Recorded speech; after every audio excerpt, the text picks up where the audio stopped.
Bienvenue à Montréal. Je suis Alex Steck. Et Tommy G, you want to introduce yourself? No? Hi.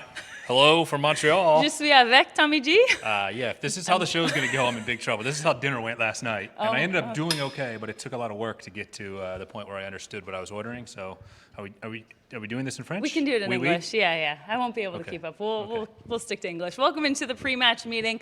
Tommy G, Alex Steck. We are live from Montreal. FC Cincinnati preparing for their only road match in the month of September to face the Impact. Now look, they weren't really on the road much in August. Remember all those road trips early on in the season? Well, that's starting to pay off with a lot of home games to end 2019, including 3 straight after this one, and then the 2019 finale at DC United in October.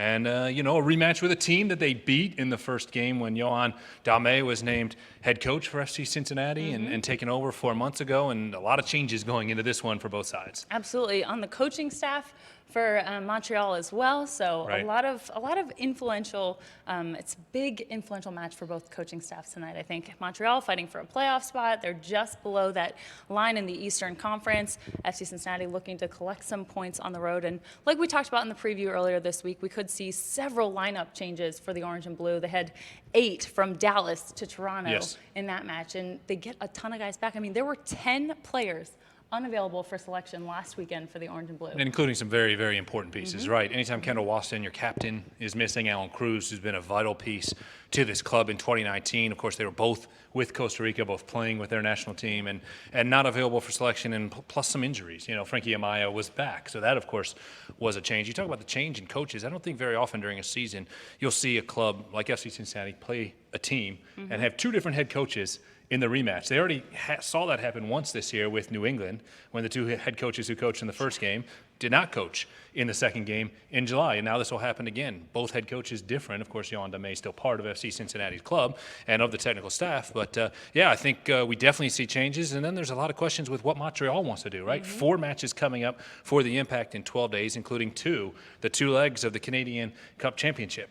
And what does Wilmer Cabrera do? He's right on the cusp of making the playoffs. Does he chase that? Does he try to get the 3 points and put himself into a better position to make the playoffs? Does he rotate and go for the game on Wednesday, or does he just go for it all and see where his team comes out after 12 days? Yeah, it'll be interesting to see how everything plays out tonight at Stade Saputo. We're going to preview the match. We're going to get some expert analysis on Wilmer Cabrera, the current situation of the Impact, their season, everything, with Nicolas Martineau from TVA Sports. So he's coming up after the break. Stay with us. Thanks for watching.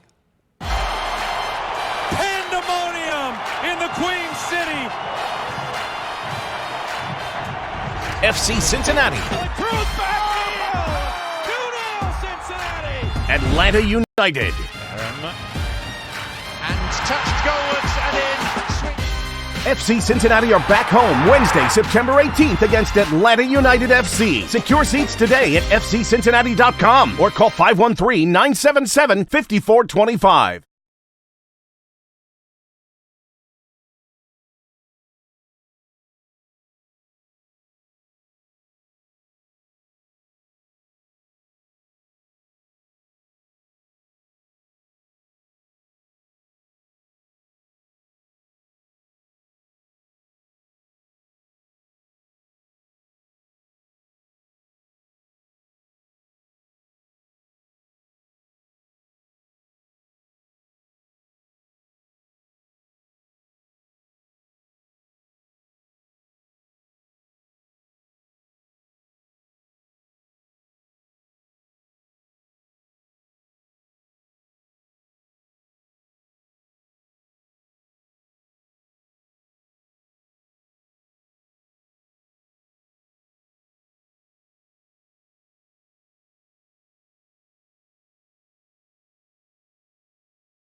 Welcome back into the pre-match meeting. We are live from Montreal as FC Cincinnati prepare to face the Impact tonight. Tommy G, Alex Steck, we are now joined by Nicolas Martineau. Nico, thank you so much for joining us. Merci de me recevoir. Très gentil. Yeah. Thank you, guys.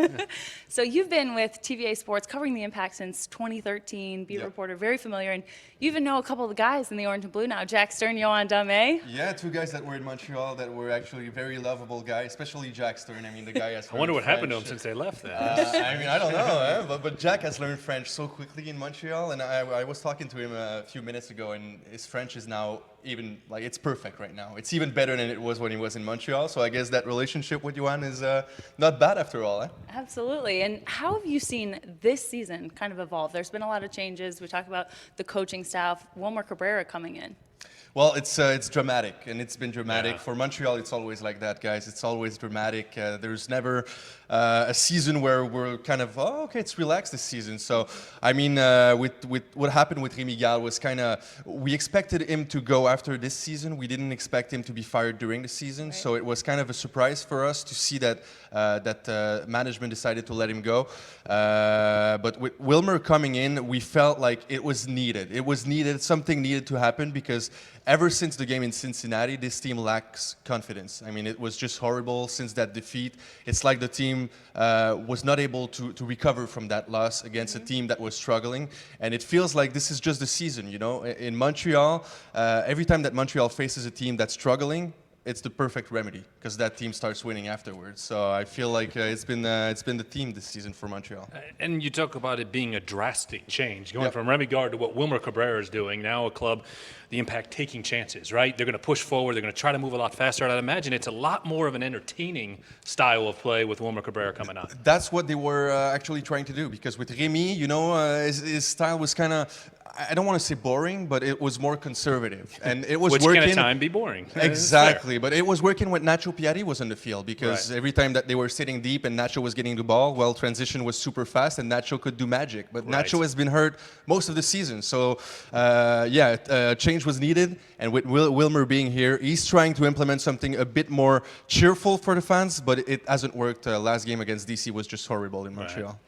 We'll talk a little bit about Nacho coming up. I know he's a huge impact for Montreal. But looking at Wilmer Cabrera, I mean, he was, 2-11-1 with Houston this year. Mm-hmm. So when you kind of look at that hire, I think he's proven that he can come in and win knockout round games. You know, going to the Western Conference Finals 2017, U.S. Open Cup 2018. But what's the biggest change that you've seen with him, and what is his coaching style overall? Well, I think he's trying to use the wings a bit more, you know, with the players that Montreal have. They have super fast wingers in Orji Okonkwo, for instance, Lassie Lapalainen, and those guys are super quick. So he's trying to use them a bit more.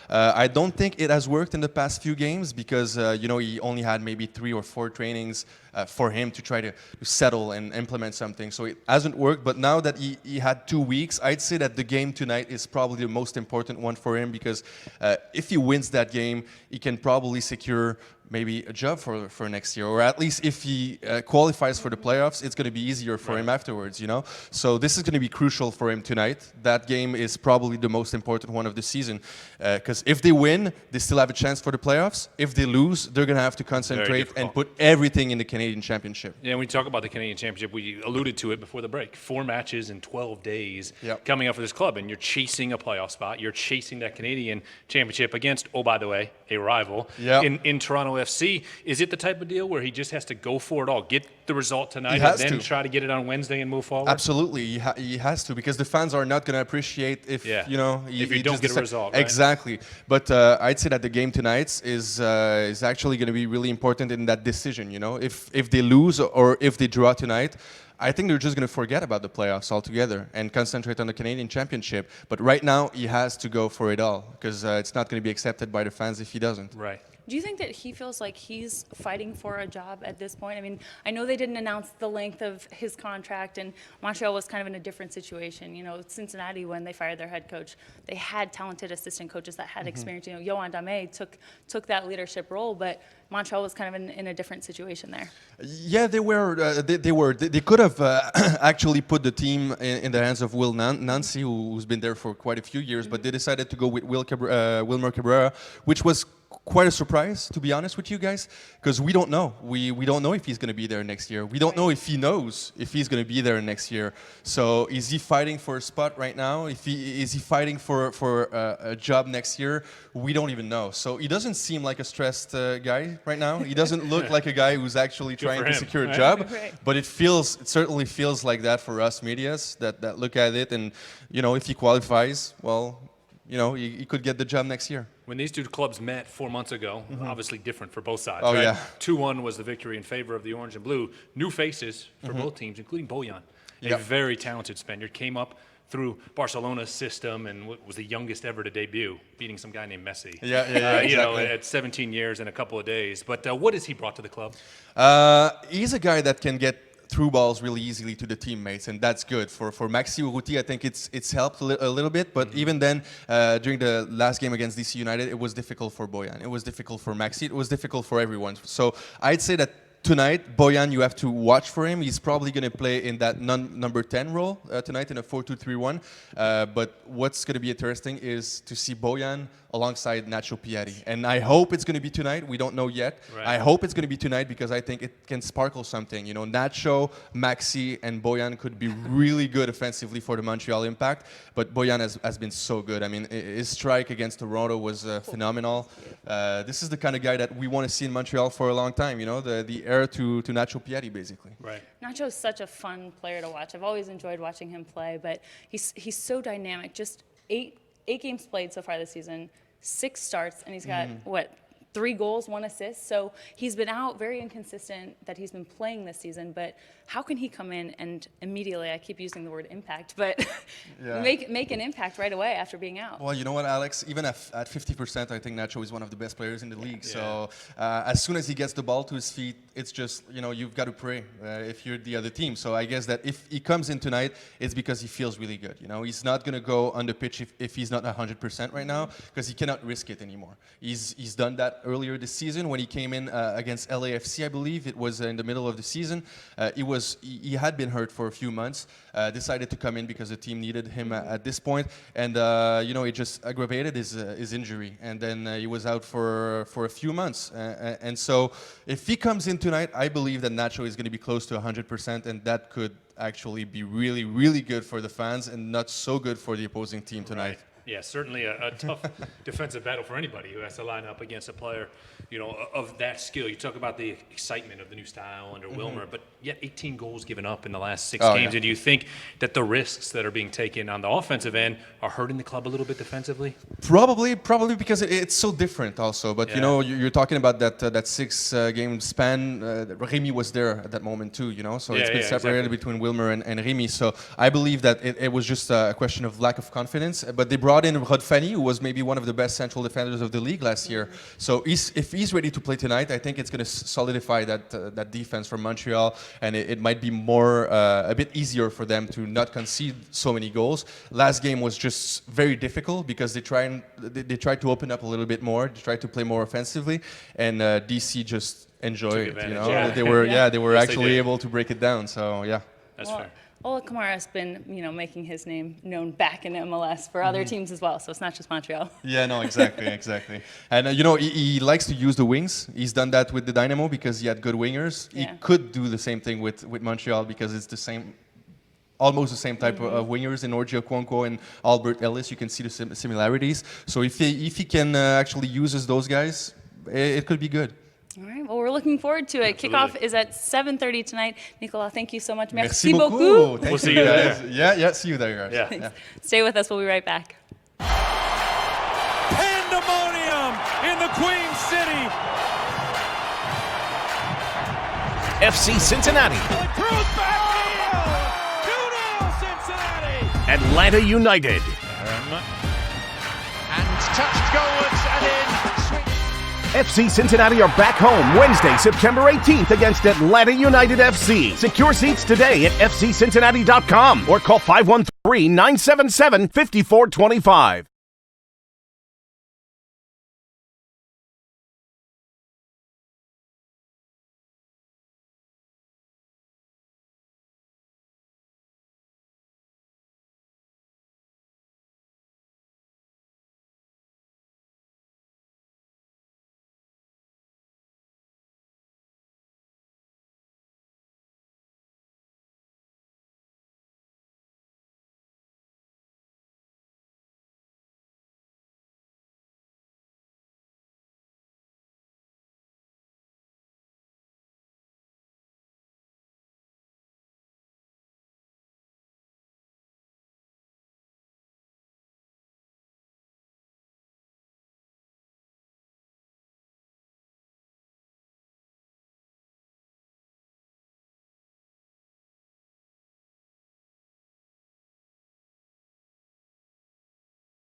welcome into the final segment of the pre-match meeting. Not speaking anymore French. Thank you. Appreciate it. Oui, oui.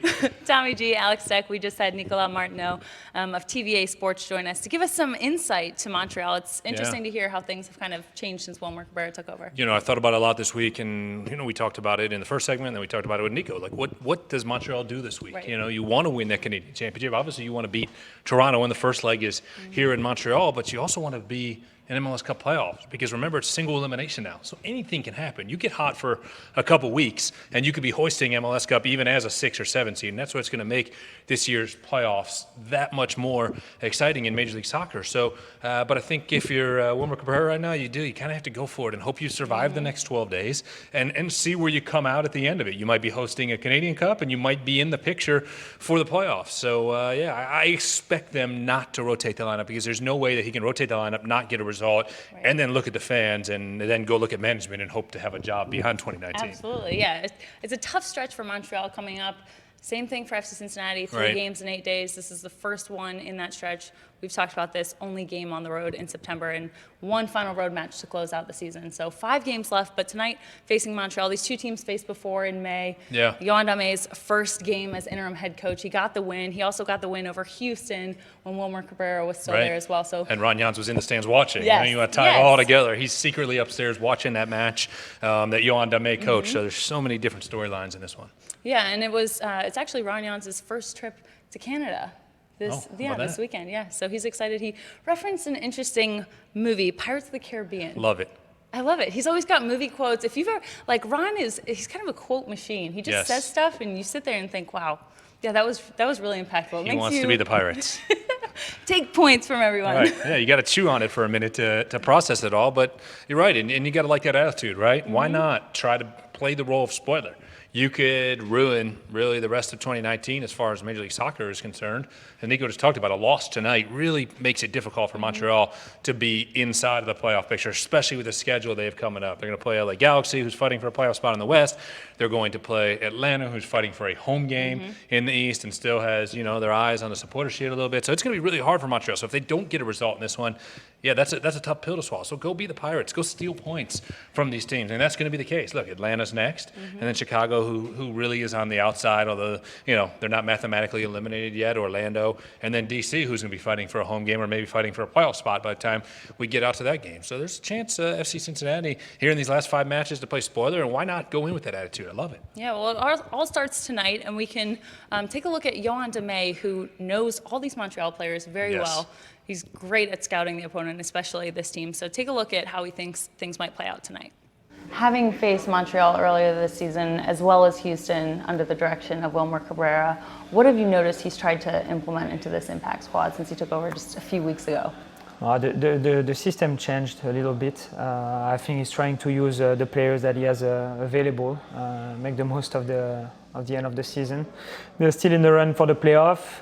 They're still in the run to win the Canadian Cup. So the end of the season is going to be stressful with a lot of pressure. So I know he doesn't have a lot of time to implement a lot of things. He changed a little bit tactically, so we expect some changes that you can see. They've had also some players coming in like Boyan. So for sure it's gonna be different, and they're gonna try to create and to overload the flanks with their fullbacks and their attacking players. Central, so that's what we expect, and we also know that in transition, that's a team that can use the spaces very well in behind the back line. As Yohan talked about sending their fullbacks forward, right. Nico also talked about that, referencing Wilmer Cabrera maybe using the wingers more in their system. Yes, and that's going to be a battle, right? No matter who is at fullback for FC Cincinnati, of course you have Garza and Gutman as options on the left side. I think it's pretty safe to say Matthew Duplan will be on the right side for the orange and blue. But yeah, sure, they're going to get forward. They're going to be involved in the attack, but they better be ready because those wingers are going to be attacking. And if Nacho's playing, right, that's another guy they have to be ready to slow down. And if those guys are bombing forward, Okay, but be ready to catch up with the wingers when they're coming the other way at you in transition. So I think it's going to be a really fun game tonight, right? I think it's going to open up. I think there's going to be opportunities for both teams to score. If you remember the game 4 months ago, of course, Alan Cruz ended that long scoreless streak for FC Cincinnati in that first game for Yohan Dame with the early goal, and then Fatai Lashe had what ended up being the game winner because one was conceded back to Montreal. So, yeah, 2 very good goals against Montreal last time out, and it's going to be a little different style for both teams this time around. You mentioned Mathieu Duplan being ready. He has quite the connections to Montreal as well. Yohan Dame was friends with his brother, Benoit, who used to be a fitness coach for the academy. So the two of them helped in getting Mathieu to FC Cincinnati. And Mathieu also mentioned that his niece was born here, which I found very interesting. So a lot of ties to Montreal. I think he's happy to be speaking French, even though Canadian French is a little bit different. It's very French here in Montreal, let me tell you. And I knew that coming in, right? But I've been, it's a beautiful city, very impressive. This is my first trip to Montreal. So I knew, French is a very important influence here.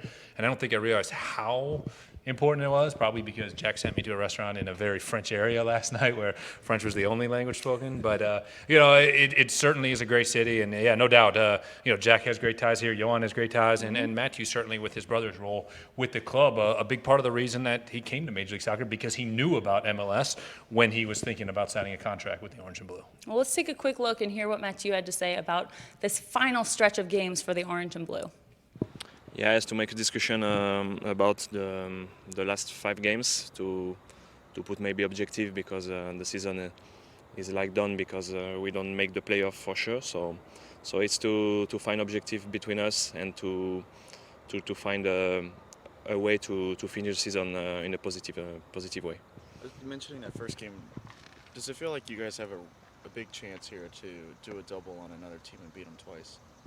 Yeah, because Montreal at the first game the game was good, so maybe like we said, the season is tough. The season is good for the first MLS season for the club, but if we finish strong and maybe bring some energy to finish the season and start maybe the new season, on the positive way. So for us, it's more like this to keep pushing for to be better for the last games. What would you like to see? What would you personally like to accomplish for yourself over the next 5 matches? Like we said, it's finish for the head, to finish the season maybe with some wins or some clean sheet, maybe so objective like this to go in holidays with maybe a fresh mind and to attack the next season with a better intention. So for me it's more like this. Yeah. As Mathieu talked about, tonight getting a result could be really important just for the team's overall mentality. There's no question. It's been 2 months since a win. Like the last one was, July 13th at Chicago when they won back-to-back games. And for Ron Jans, right? Mm-hmm. He's anxious to get that first win, right? He wants to have that game ball on the shelf of his first win with FC Cincinnati. And it's been a challenge. What I think is interesting now is that Ron really hasn't had a complete roster for a game since he took over. Greg Garza wasn't available until recently. Then Garza becomes available, and you lose guys like Kendall Waston and Alan Cruz and Derek Etienne and Alvis Powell, all to international duty. You've had guys dinged up. Frankie Amaya's just getting to be healthy. So I think it's very interesting, these last 5 home games. If everybody can stay healthy, and Kekuta Mane will come back from his mysterious second game of suspension, which we won't get into now because I like having money in my pocket. But, the reality is that, he's going to have almost a full roster here down the home stretch and options and really be able to potentially put out his best 11 on the field. And that's very exciting for me as I get set to call this match tonight, is to see what happens when he has not only his first choice in his back line, his first choice across the midfield, and his first choice up top, what this team can do under Ron Jans. Yeah, an exciting lineup. As we talked about in the first segment, there were 10 players unavailable. So Ron has been just using whatever guys are there. The FCC became the first team in MLS to start three rookies, super draft picks. So, hats off to Tommy McCabe. It's great that everyone gets to get that opportunity, get a start. Joe Zhao got to make his first start for the Orange and Blue as well. So it was good opportunities for the team, but I think tonight's lineup people are going to be excited to see that it's truer to what FCC is capable of. Yeah, absolutely. And like I said, there hasn't been the opportunity for that. I think Joe Zhao's a guy that is growing into the club, right? So much talent, and we see it in training, but it's really, really hard when you join a team in July or August, especially when you haven't been playing in North America, so you're not on that schedule, right? He's adjusting to now Major League Soccer's schedule after playing all these years overseas. So I think that a guy like Joe Zhao, who's coming on over and joining the team, that it's an opportunity here in these last 5 games for him to get more minutes, to get out there and show FC Cincinnati what he can provide to this club, potentially moving forward. And then there's other guys who've grown in the season immensely, like Manuel Ledesma, right? He wasn't really part of the rotation early on in the year, and he has grown into the season. He's been a really important piece for FC Cincinnati of late. Leading goal scorer right now. Yeah, and I also think, a guy like I talked about it moments ago, but Frankie Amaya finally getting healthy again. We haven't really seen him truly healthy probably since, you talk about that game against Houston, since sometime in July when he got dinged up and then started missing games, tried to come back and played in one and then had to sit out some more. So Frankie Amaya's back, a great rookie for FC Cincinnati this year. Obviously the number 1 overall pick, so I'm excited to see how he can get involved. He played really well against Montreal in the first meeting 4 months ago and was really close to having his first goal. He's still holding out for it. I know Charlie Hatch wrote his column on FCCincinnati.com about seeing Frankie Amaya get a goal and assist before the year is over. Nobody wants that more than Frankie Amaya, and I think he's going to get more chances here down the home stretch. I think it might mean a little bit to Jack Stern and Yohan Dame as well if Frankie gets his first goal here. Oh, yeah, that'd be great. No doubt about it. Well, very exciting matchup tonight. Like we talked about these two teams, it's going to look very different than the first meeting in May. Yes. Coaching, players, everything, how it all plays out. Stade Saputo. Kickoff is set for 7:30. Thank you so much for tuning in to the pre-match meeting. For Brendan Warner, Matt Chisler, Kevin Noonan, Tommy G, Alex Steck, thank you so much for watching, and we'll catch up with you later from Stade Saputo.